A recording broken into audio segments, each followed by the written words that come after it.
ಆ team wealth ಆಗಿರ್ಬೋದು. ನಿಮ್ಮ ಸ್ಟೈಲೇ ಬೇರೆ, ನಮ್ಮ ಸ್ಟೈಲ್ ಹಾಸನ ಸ್ಟೈಲೇ ಬೇರೆ.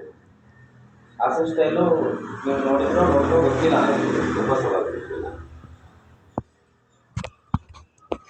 ಈಗ ನಾನು ಇಷ್ಟವರೆಗೆ ಅವತ್ತು ನಾನು ತಪ್ಪಾಗಿ ಏನಾದರೂ ಮಾತಾಡಿದ್ರೆ ಸಮಸ್ಯೆ ಸರಿ ಮಾಡಿ ಅವ್ರು ಏನಾದ್ರು ಒಂದು ಅವ್ರ ಮನೆ ಮೇಲೆ ಅಲ್ಲಿ ನನ್ನ ಕೈಯಲ್ಲಿ ಹೇಳ್ಕೊಳ್ಳೋದೇನೋ ಸಮಾಧಾನ ಆಗಿದ್ವಿ. ಬಟ್ ಅವ್ರ ಮನೆಯವರಿಗೆ ನನಗೆ ಒಂದು ಚೂರು ಇಷ್ಟೇ ಈ ವಿಚಾರ ಗೊತ್ತಾಗ್ತದೆ. ಈಗ ಏನಾಗೋದು ಅನ್ನೋ ಗೊತ್ತಿಲ್ಲ. ನನ್ನ ಹತ್ರ ಏನಾದ್ರು ಫೋನ್ ಮಾಡಿದ್ದೇನೆ ಈಗ ನಾನು ಹೇಳ್ತೇನೆ, ನಾನು ಮಾಡಿ ತಪ್ಪು ಅದು ಇವತ್ತಿನ ನಾನು ಅವಳು ತಂಗಿ ಅಂತ ಕೊಡ್ತೇನೆ, ಆಯ್ತಲ್ಲ. ನಾನು ಕಾಲ್ ಮಾಡಿ ಬರಲ್ಲ, ನಾನು ಬಿಳಿ ಬಂದು ಕೂಡ ಕಾಲ್ ಮಾಡಲ್ಲ, ಅವ್ರು ಬಂದರೆ ಕಾಲ್ ಮಾಡೋದು. ಅಲ್ಲ, ನೀವು ಕೆಲಸ ಅವರಿಂದ ನಿಮಗೆ ಕೆಲಸ ಆಗಬೇಕು ಅಂದರೆ ನಾನು ಮಾಡಿ ಬೇಡ ಬೇಡ. ನಾನು ಹೇಳ್ತಿಲ್ಲ ಕಾಲ್ ಮಾಡೋದಲ್ಲ ತಪ್ಪು ಅಂತ ಹೇಳ್ತಿಲ್ಲ. ನಿಮಗೆ ಅವರಿಂದ ಕೆಲಸ ಆಗಬೇಕು. ಅವ್ರು ನಿಮ್ಮ ಕೈಯಲ್ಲಿ ಕೆಲಸ ಮಾಡ್ತಿದ್ದಾರೆ, ಅದು ನಿಮ್ಮ ಕರ್ತವ್ಯ ನೀವು ಮಾಡಬೇಕು ಹೇಳಿ. ನಾನು ಇವತ್ತು ಅವರಿಗೆ ಮಾಡಿದ್ವಿ ಅಂತೇಳಿ ನಾನು ಆ ದೇಶ ಕೊಡೋದು ದ್ವೇಷ ಅಲ್ಲ. ದ್ವೇಷನ ಒಂದು ದಿವಸ ತೋರಿಸಿದ್ರು ನಾನು ಹಾಸನ ಡ್ಯೂಟಿ ಮಾಡಲ್ಲ. ನಾನು ಇದನ್ನ ಹೇಳ್ತಿದ್ದೀನಿ, ಇಟ್ಕೊಳ್ಳಲ್ಲ ಅಂತ ಹೇಳಿ. ನಾನು ಅವ್ರು ಇಷ್ಟವರೆಗೆ ಅವ್ರ ಕೆಲಸ ಪ್ರಾಮಾಣಿಕವಾಗಿ ಮಾಡಿದ್ದಾರೆ. ನನಗೆ ಅವ್ರ ಹೆಮ್ಮೆ ಇದೆ. ನನ್ನ ಕಾರ್ಯಕ್ರಮ ಅವ್ರಿಗೆ ಎಷ್ಟು ಸಲ ನಾನು ಹೇಳಿದೆ ನೋಡಿ, ಕೇಳಿ ಎಷ್ಟು ಚೆನ್ನಾಗಿ ಒಂದು ಕಾರ್ಯಕ್ರಮ ಮಾಡ್ತೀನಿ. ಎಲ್ಲ ಜಾತಿ ತಗೊಂಡು ಮಾಡಿದ್ದಾರೆ. ಇದುವರೆಗೆ ನಾನು ಹೇಳಿದೆ, ನಾನು ಜೊತೆ ಏನು ತಪ್ಪು ಮಾಡಿದ್ದೀನಿ. ಕೆಲಸದ ಬಗ್ಗೆ ಏನು ಸಮಸ್ಯೆ ಇಲ್ಲ ಸರ್. ಅದಕ್ಕೆ ಯಾಕೆ ನನಗೆ ಯಾವುದಾದ್ರು ಗೊತ್ತಿಲ್ಲ.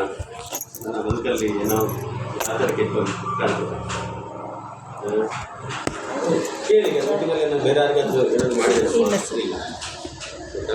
ಅಥವಾ ನಿಮ್ಮ ಹತ್ರ ಮಾತ್ರ ಒಂದು ಸಲ ಬಿಟ್ಟು ಮತ್ತೆ ತಪ್ಪಾಗಿ ನಾನು ಕಾಲ್ ಮಾಡಿದ್ದೇನೆ.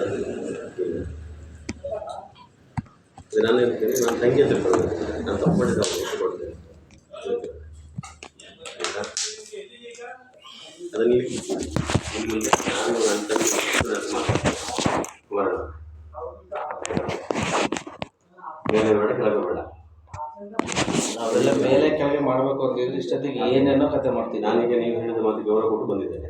ಗೌರವ ನಿಮ್ಮನ್ನು ಹುಡುಕಿ ಅವ್ರು ಮಾಡ್ಕೊತೇನೆ. ನೀವು ಬೇಲೂರಲ್ಲಿ ಮಾಡ್ತಿದ್ರು ಬೇಲೂರಿಗೆ ಹುಡುಕಿ ಕೊಟ್ಟಿದ್ದೇನೆ. ನಾನು ಮಾತು ಮುಗಿತಲ್ಲ. ನಾನೀಗ ಕೈ ಹೇಳಿದ್ದೇನೆ, ಮತ್ತೆ ಒಪ್ಕೊಂಡಿಲ್ವ ಮತ್ತೆ ಹೇಳಿದ್ರಿ. ನಾನು ಈಗ ಒಂದು ಬಂದು ಹೇಳಿದ್ರಿ ಬೆಳಿಗ್ಗೆ ಬಂದು ನಾನು ಮಾಡಿದೆ, ನೀವು ಬುಕ್ ಮಾಡಿಲ್ಲ, ನೀವು ಕಾಲ್ ಮಾಡಿ ಚೆಕ್ ಮಾಡ್ಕೊಡೋದಲ್ಲ. ಇಷ್ಟಲ್ಲ ನನ್ನ ಸಿಟ್ಟು ಏನೋ ಸಮಾಧಾನ ಆಗಿದೆ ಅಂದರೆ ನಿಮ್ಮ ವಯಸ್ಸು ನಿಮ್ಮ ಮುಂದೆ ನಮ್ಮ ಅಣ್ಣನ ವಯಸ್ಸಲ್ಲಿ ನಮ್ಮ ಅಣ್ಣನ ಕೈ ಮಾಡಿದರೆ ನಮ್ಮ ಅಣ್ಣನ ಕಿವಿ ಕೈ ಮಾಡಿ ನಮ್ಮ ಅಣ್ಣನ ಕೈ ಮಾಡಿದಾಗೆಲ್ಲ ಒಂದೇ ಒಂದು ಮಾತಿಗೋಸ್ಕರ ನನಗಂತೂ ಸುಮ್ಮನಾಗಿತ್ತು. ಇಲ್ಲ ಅಂತಂದರೆ ಹುಡುಗಿಗೆ ಬಂದು ಹೊಡೆಯೋಂಥ ಅವಶ್ಯಕತೆ ಇದೆ. ನಮಗೆ ಧೈರ್ಯ ಇಲ್ಲ ಅಂತ ನೋಡಿ ಹೇಳಿದಂತೆ ಹೇಳೋದು ಮೊದಲಿಗೆ ಅದು ಆಗಿದೆ ತಪ್ಪಂತ. ದಯಮಾಡಿ ಇಲ್ಲ ಬೀಳಲೇಬೇಕು ಖಂಡಿತ.